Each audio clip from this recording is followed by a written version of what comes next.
Good morning. Woohoo! Church says, here we go. Welcome, one and all, each and every, in person and online, to the Unitarian Universalist Community of the Mountains in Grass Valley, California, in case you're not sure where you're sitting. Won't those of you here in the sanctuary please take a moment to silence your phones? Thank you. So, this morning, we're finishing up our April exploration of the theme of resistance. We're going to dive into a little known story of a Mexican American community who resisted an attempt by their school board to segregate their children from the Anglo children. It's captured in a wonderful book called Todos, Iguales, All Equal, a ballad of Lemon Grove, which is written by Christy Hale, and we're sharing it with the generous permission of the publisher Lee and Low Books. It's a true story about real people, like the children that you see here in this school photo. There they are in 1930. Notice the one whose face is circled. That's Roberto, and we'll be hearing more about him. We're going to begin with a song, which is part of the story. It's a corrido, a type of traditional Mexican song that tells a story, and it tells the same story that's in the book. So we're going to sing the first verse together in English and then in Spanish. And we'll start out, Toby's gonna play the melody once through so we can hear it. And our musicians are gonna help guide us. And we're gonna launch in, and then I'll give you the Spanish words when we get to that part. Okay.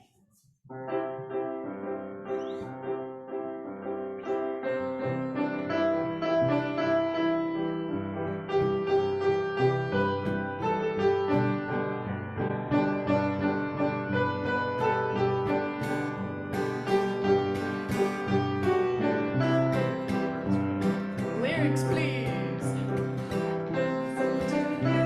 Okay, yeah, sorry, let's get ready. Okay, right. 1, 2, 4. I sing to you of hope, The power of community and the heroes of Lemon Grove who fought for equality. Let's do that again. 1, 2. I sing to you of hope, the power of community and the heroes of Lemon Grove who fought for equality. Okay, the Spanish words are Canto por la esperanza del pueblo en comunidad. Los héroes de Lemon Grove lucharon por la igualdad. Let's try it. Canto por la esperanza del pueblo en comunidad. Los héroes de Lemon Grove lucharon por igualdad. Canto por la esperanza del pueblo en comunidad. Los héroes de Lemon Grove lucharon por la igualdad.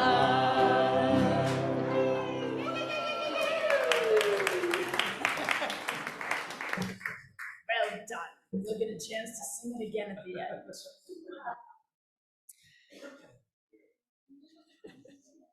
Weekday mornings, while the sun was slowly ripening over Lemon Grove, California, 12-year-old Roberto Alvarez raced out the door. We have a picture of this.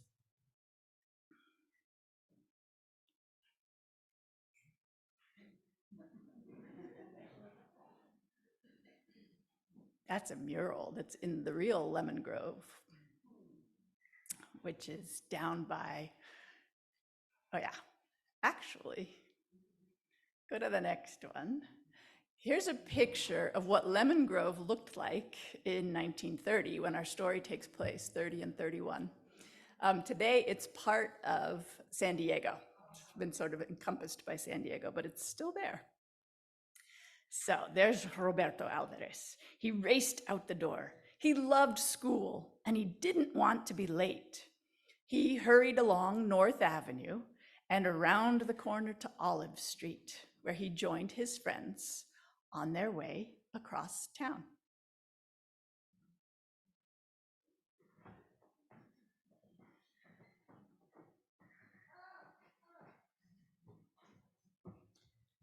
It's easy to think of streets like North Avenue and Olive Street, or Walsh Street, or Church Street, and forget that there was something in those places before the streets were there. We acknowledge that we are residents or visitors on land that was never ceded, never given up by the Nisenan people who are still here among us despite the fraudulent removal of their federal tribal recognition. We seek to help correct this erasure and exclusion from California history and to support their efforts to stabilize their people.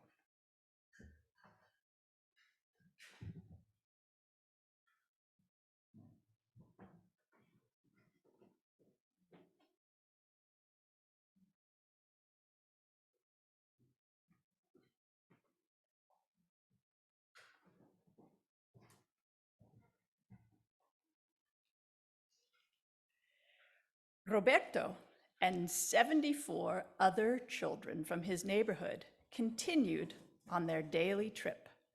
Their parents, migrants from Mexico who had settled together in Lemon Grove years before, were already at work in the orchards, fields, packing house, and quarry. The older children guided the younger ones through the busy Imperial Avenue intersection, over the railroad tracks, and on to Lincoln Street. Brothers, sisters, cousins, and friends all took care of one another, just in the way that we take care of one another. Won't you take a moment to greet those around you?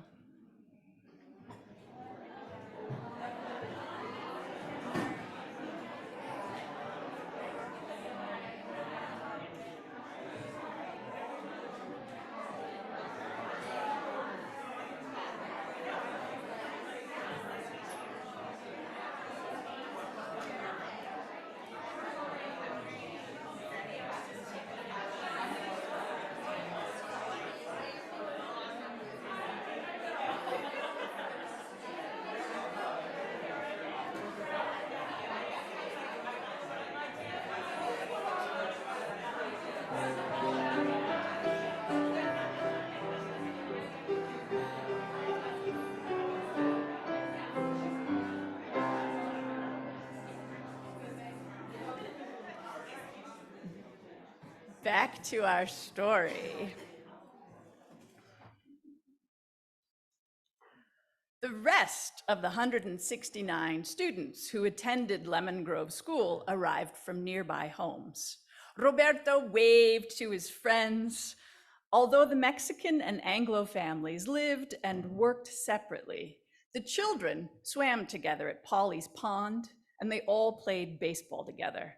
At the school, the children were equals too. They lined up near Principal Green. At 7:30, the bell rang, and they entered the building side by side. Like the ringing of the school bell, the lighting of the chalice calls us together, unites us each to each and congregation to congregation.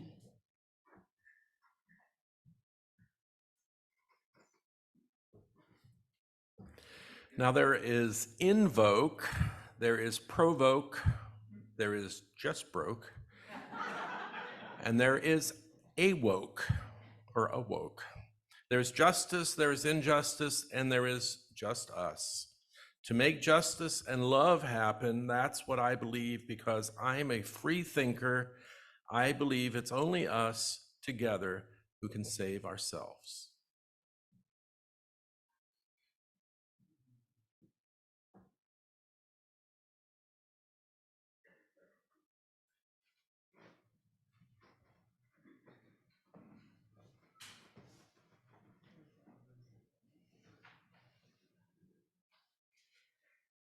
During the summer of 1930, the Mexican-American children spent their time playing together and running in and out of one another's homes. The neighborhood was like a big family playground. But across town, the school board was making secret plans for the students.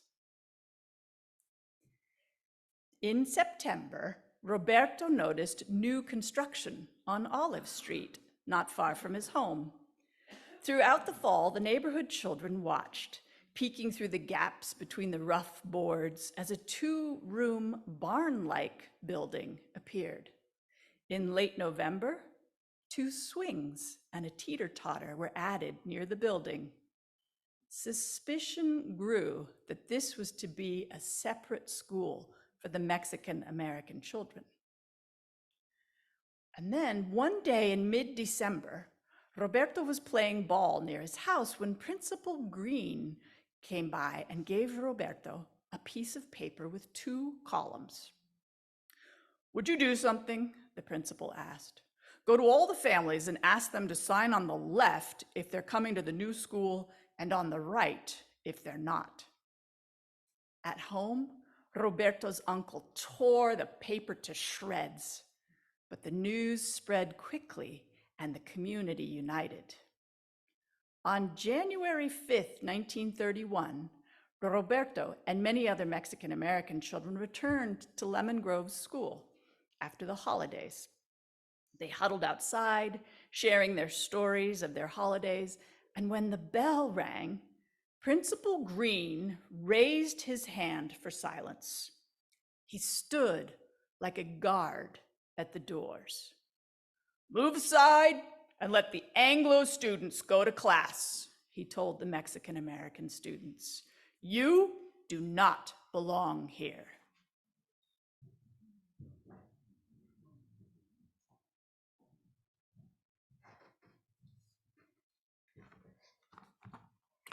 There are times in each of our lives that we are told outright or more subtly, "You do not belong here."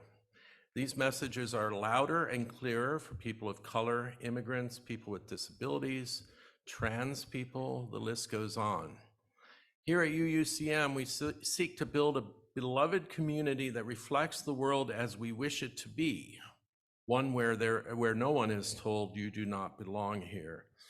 And yet that reality is still far off, and many people here today are carrying with them sorrows of not belonging, or sorrows of loneliness, heartbreak, disappointment. So too are some carrying joys of connection, of blooming gardens, of births, marriages, etc. I invite those of you who would like to come up and drop a stone in this bowl of water, symbolizing a joy or a sorrow you are carrying with you today, and the ways in which being in community can magnify those joys and lessen the burden of those sorrows. Those of you joining us on Zoom are welcome to put your joys and sorrows in the chat.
I dropped those last few stones in to symbolize the joys and sorrows that we carry in our hearts in the quiet, not ready or able to be shared yet.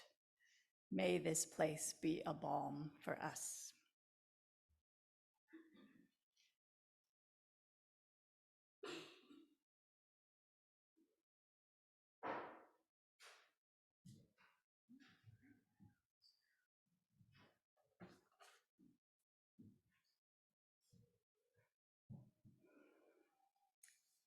Principal Green told the children, remember we left them saying, you do not belong here, told the children that their books had already been moved to the new school on Olive Street.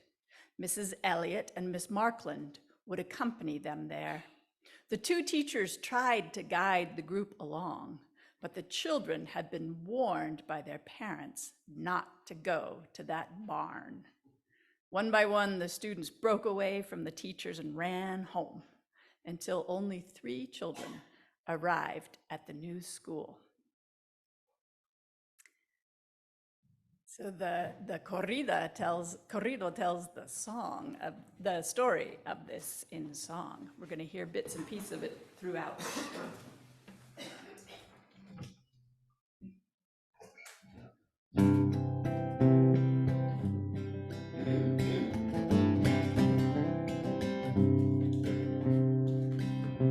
The summer of 1930, the all-white school board members voted for a separate school for Mexican Americans.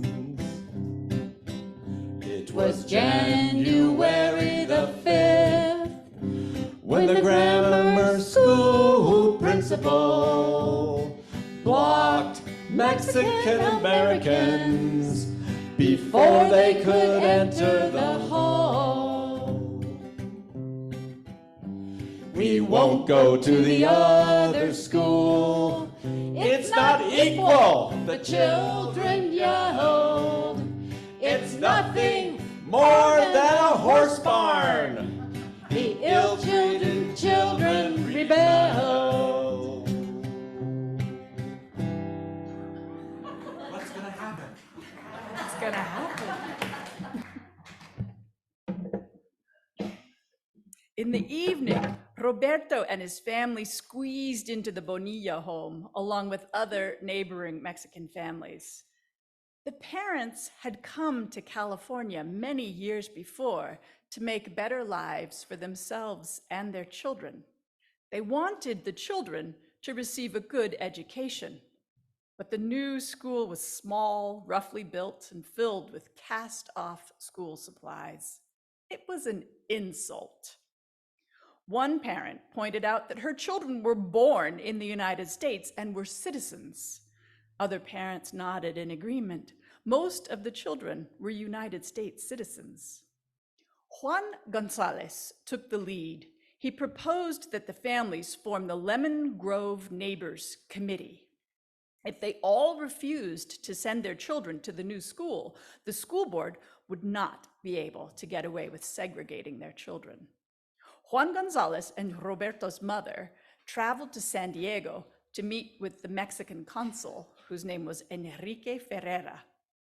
The consul indicated that the Mexican government thought the situation in Lemon Grove was very serious, with implications for other communities.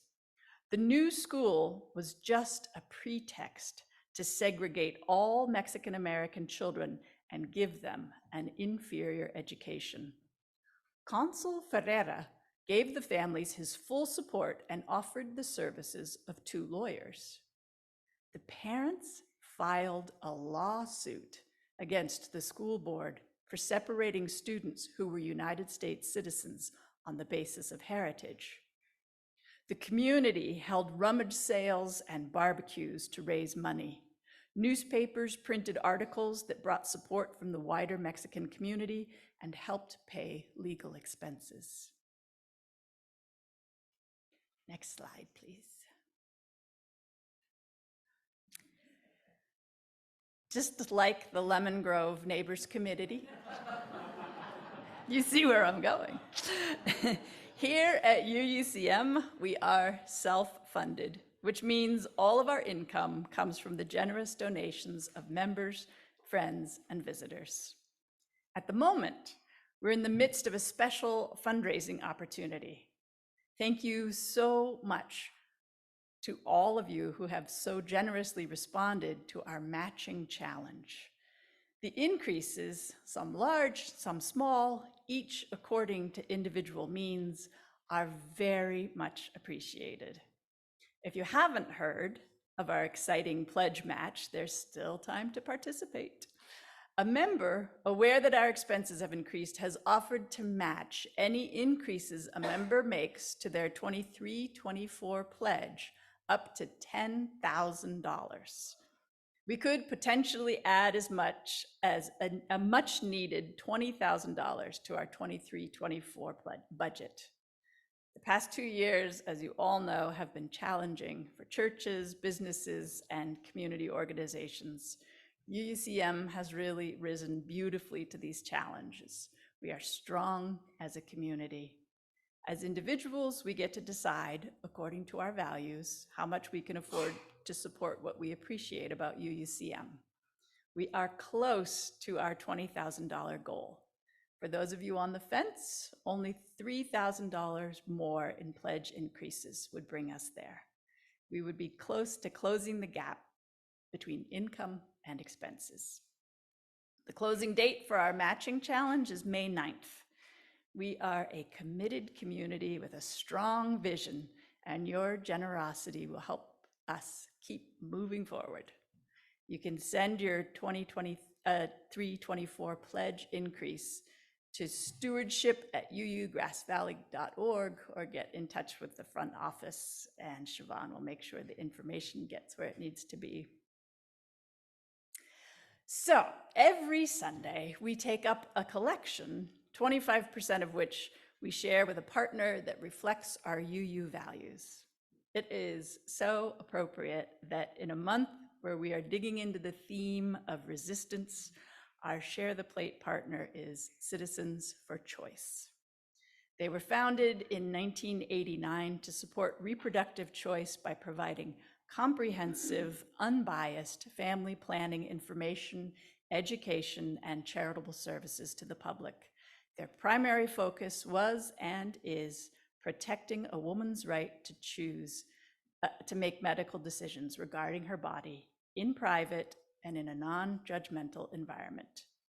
Never before has that work been more important.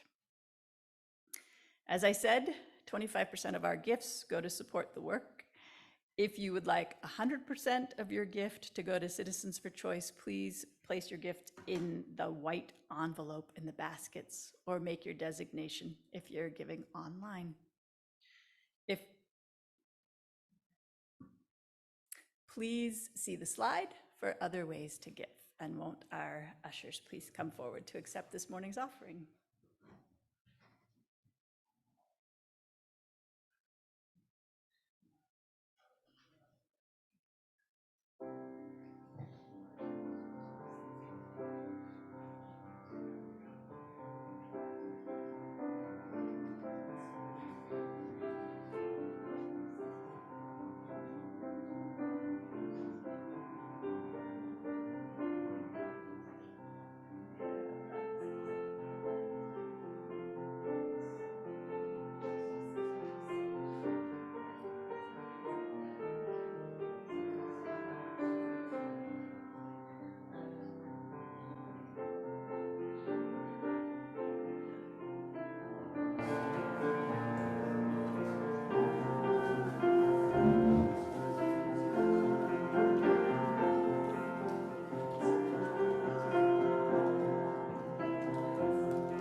dedicate this offering to acts of resistance near and far that are efforts to make the world more equitable, sustainable, and just.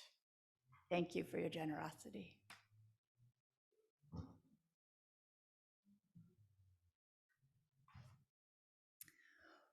While the parents were working on the suit, Roberto and the other children boycotted the school, which meant they didn't go. Soon, Roberto took a more active role. Everyone knew he was a good student, so the neighbors' committee selected him to represent all the children. The case of Roberto Alvarez versus the Board of Trustees of the Lemon Grove School District went to court before Judge Claude Chambers on February 24th, 1931. Kind of amazing when they were just blocked from school on January 5th, right? Roberto listened as the school board claimed that the new school was not a racist way of segregating students, but a way to give special attention to students who spoke poor English and had other deficiencies. Roberto replied to all Judge Chambers' questions with intelligence and in perfect English, disproving the school board's false portrayal of the Mexican-American children. Now we get to hear more in song.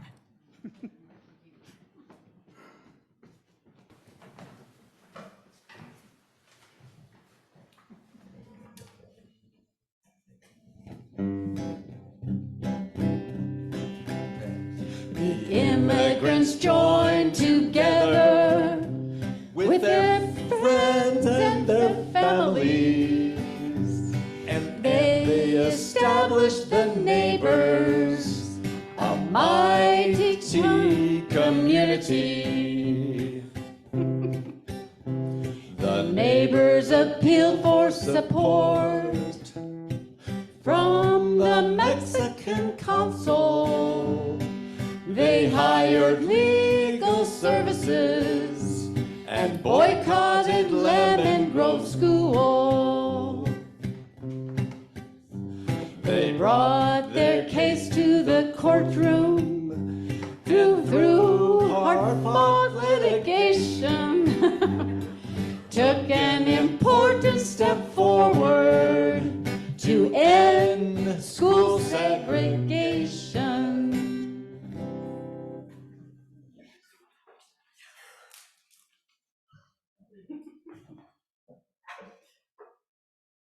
On Thursday, March 12th, 1931, Judge Chambers delivered his ruling in the case. I understand that you can separate a few children if to improve their education they need special instructions, but to separate all the Mexicans in one group can only be done by infringing on the laws of the state of California. The school board was ordered to admit Roberto Alvarez and the other 74 Mexican-American students back into Lemon Grove School immediately, where they would receive instruction on an equal basis with the Anglo students. The following Monday, when the school bell rang at 7:30, Roberto and the other Mexican students walked past Principal Green and entered the school to learn as equals.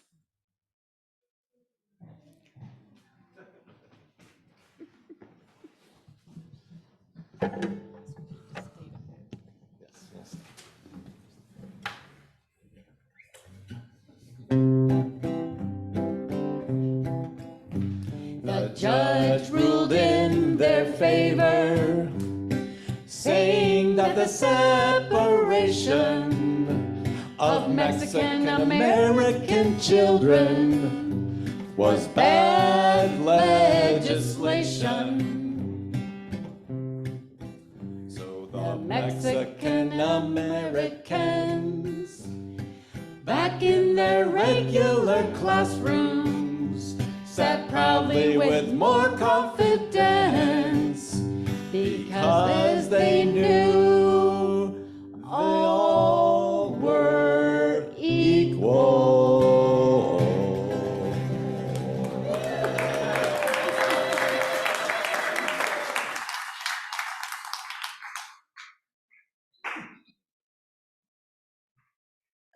You can sit in a little while.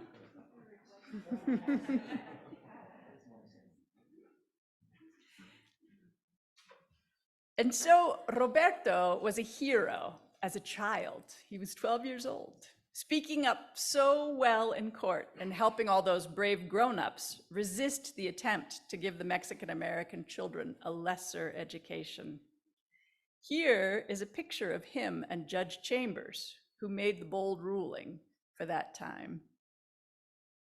You get the picture of, there they are. That's Roberto when he was little, and that's Judge Chambers.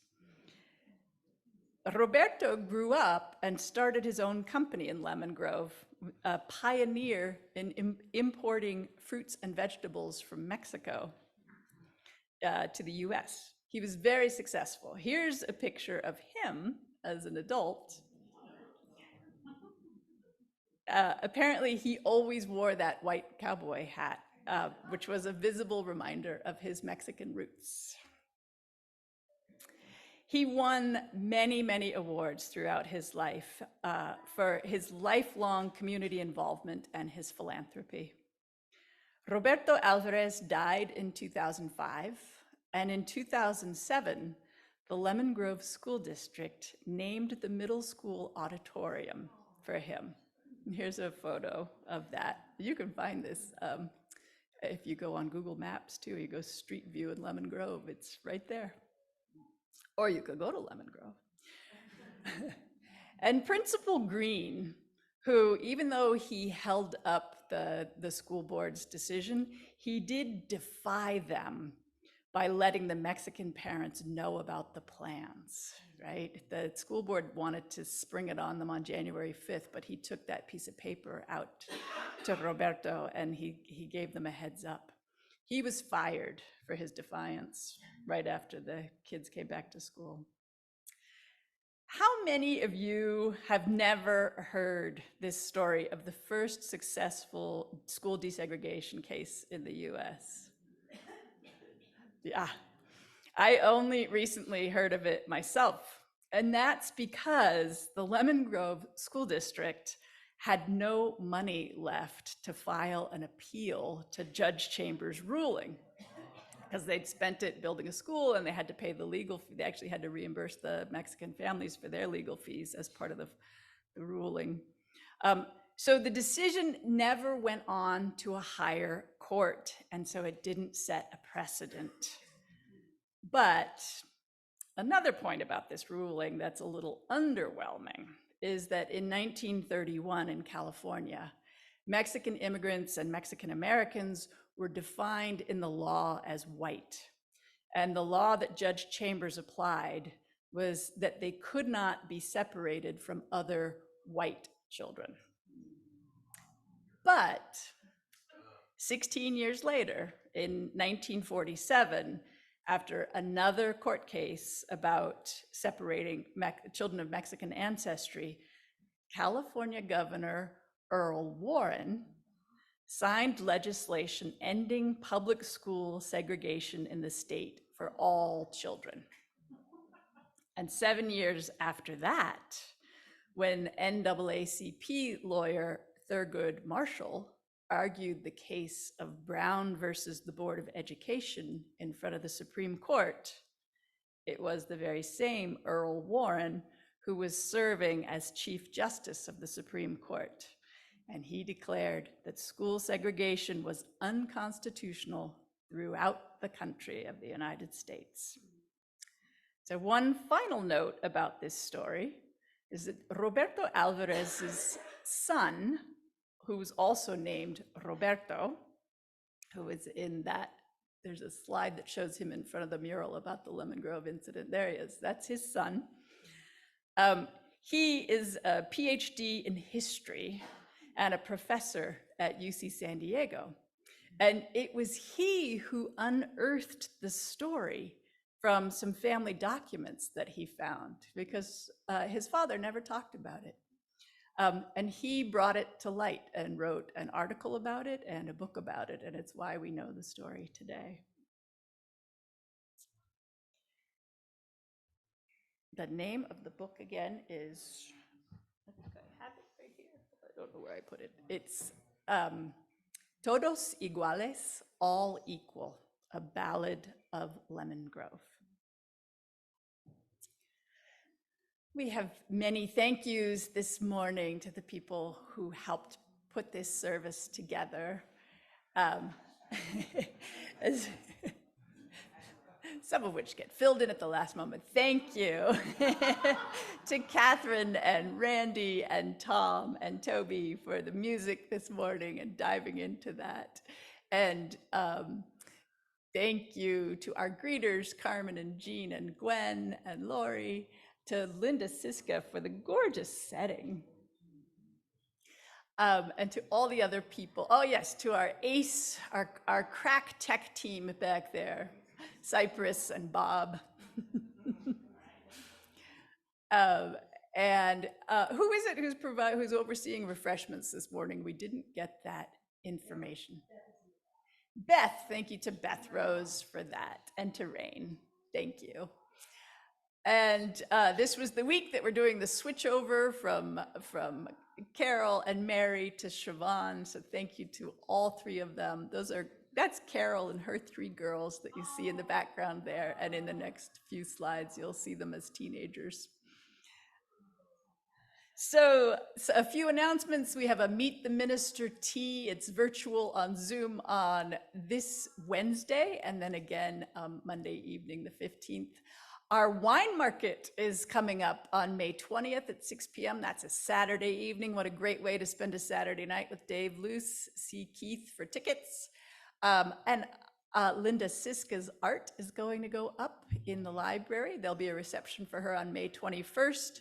And we're having a spring mural contest. If you haven't heard about it, ask some people at coffee hour. And finally, the drop-in support circle, which all are welcome to attend and which meets at 12:30 today, will now take place as a hybrid group. So in person in the library and also on Zoom simultaneously together. And as always, you can learn about our upcoming services and all kinds of events at our website, uugrassvalley.org. Okay, are you ready to sing one more time? I invite you to rise in body and or spirit.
time together, may we be inspired by the immigrant parents in Lemon Grove in 1931 who put up a bold resistance to a Goliath.